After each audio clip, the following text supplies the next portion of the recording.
Perkenalkan, nama saya Putri Amelia, berasal dari Jakarta Selatan. Saya di sini akan membacakan sebuah puisi yang bertema Bukit Itu Menangis Menimbun Satu Keluarga oleh Denny J.A. 2025. Sebuah puisi esai. Musibah banjir besar di Sumatera bulan November 2025 telah menelan lebih dari 850 nyawa. Ini kisah bukit yang longsor yang menimbun satu keluarga.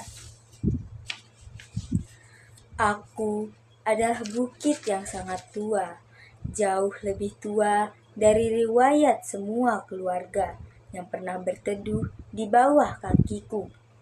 Dulu hutan tumbuh di dadaku menjadi untayan doa yang tidak pernah putus. Akar-akar panjang menahanku seperti tangan-tangan para leluhur yang menjaga dunia tetap seimbang. Warga desa memetik sedikit, menebang satu pohon, lalu 2 pohon, untuk kayu dapur, untuk membangun rumah kecil, untuk menghangatkan malam mereka. Aku tidak pernah marah. Aku tahu mereka menebang dengan hormat, seperti anak meminta kepada ibunya dengan suara pelan. Mereka memotong, tapi juga menanam. Mereka mengambil, tapi juga merawat. Aku merasa dicintai. Tapi mereka berbeda. Gergaji tak lagi diayunkan oleh tangan desa, mesin-mesin besar datang entah dari mana. Suara logamnya dingin, tanpa nurani. Perusahaan-perusahaan itu naik ke punggungku, menjadi pasukan yang lapar. Menggunduli rambut hijauku, menelanjangiku sampai ke tulang. Setiap pohon yang tumbang menjadi angka dalam laporan laba, menjadi jembatan menuju rekening mereka, bukan menuju kehidupan. Akar-akar penjagaku dicabut, bukan oleh orang yang merawatku, melainkan oleh mereka yang bahkan tak tahu nama desaku. Para pekerja berseragam mengiris tubuhku, seperti mengiris kue ulang tahun. Namun, tak ada doa, tak ada permisi, tak ada terima kasih. Mereka datang untuk menumpuk uang, bukan untuk menumbuhkan hutan. Dan ketika setengah tubuhku botak dan kerontang, mereka pergi, meninggalkan aku berdiri sendirian di hadapan badai yang semakin ganas. Pada malam itu, hujan turun dengan deras yang mengguncang langit. Ia mengetuk luka-luka lamaku yang tak sempat sembuh.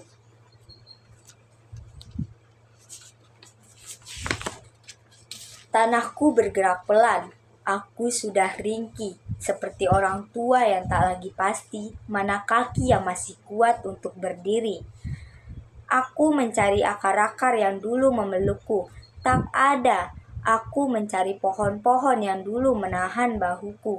Tak ada. Aku mencari suara burung yang dulu mengingatkanku pada kehidupan.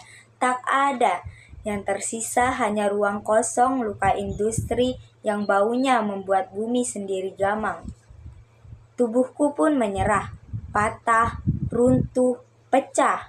Bukan karena aku ingin, tapi karena aku tak lagi sanggup.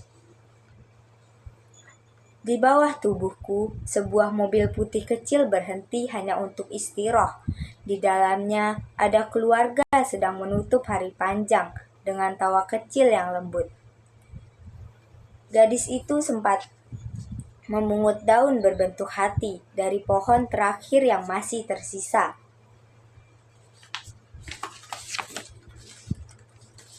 Aku melihatnya, aku merasakan kehangatan kecil itu, seperti kenangan yang hampir punah. Aku ingin melindungi mereka, seperti dulu aku melindungi desa-desa kecil yang tumbuh bersama akar-akar hatiku.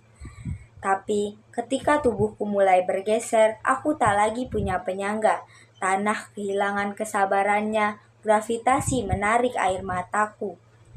Dalam satu hentakan yang membuat langit tercekat, aku menutup mereka dengan rasa bersalah yang tak terucapkan.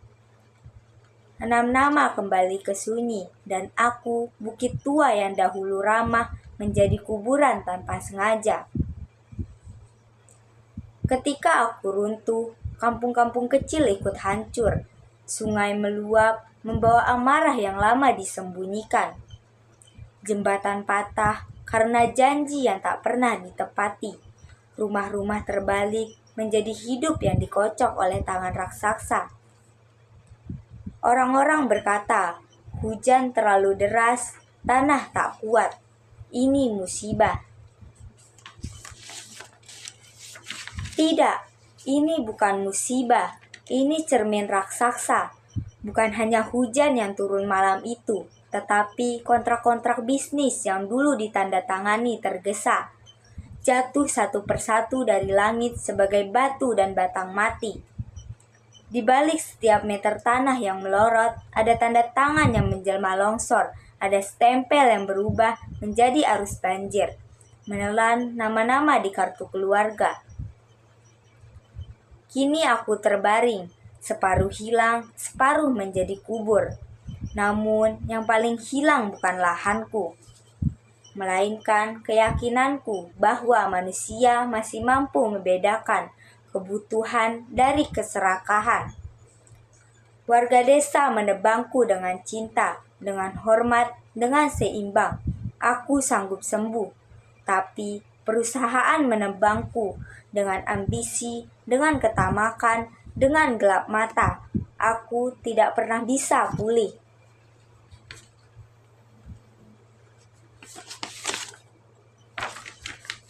Di kota jauh, di ruang rapat ber-AC, di sebuah perusahaan metropolitan, angka-angka laba tumbuh di layar seperti hutan palsu. Grafik keuangan naik itu sesungguhnya peta jenazah. Tiap garis hijau adalah nisan yang disamarkan. Di dalam rekening mereka ada lumpur di antara digit, ada nafas terakhir yang dipadatkan menjadi bonus akhir tahun. Belajarlah bahwa pohon bukan hanya kayu, ia saudaramu sendiri, tulang dunia. Bahwa hutan bukan lahan kosong, ia keluargamu sendiri, jantung yang berdetak untuk semua makhluk. Jika manusia tak belajar, peta dunia pelan-pelan akan berubah warna. Hijau menjadi daftar duka, coklat menjadi arsip jenazah yang tak sempat dimakamkan. Di langit, awan akan menyalin diri menjadi fotokopi surat protes yang tak pernah kalian baca, turun sebagai hujan yang menghapus alamat rumah dari setiap kartu keluarga.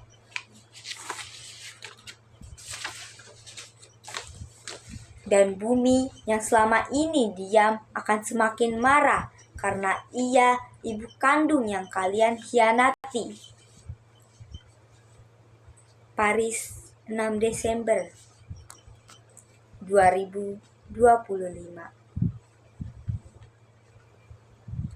Sekian puisi dari saya. Terima kasih.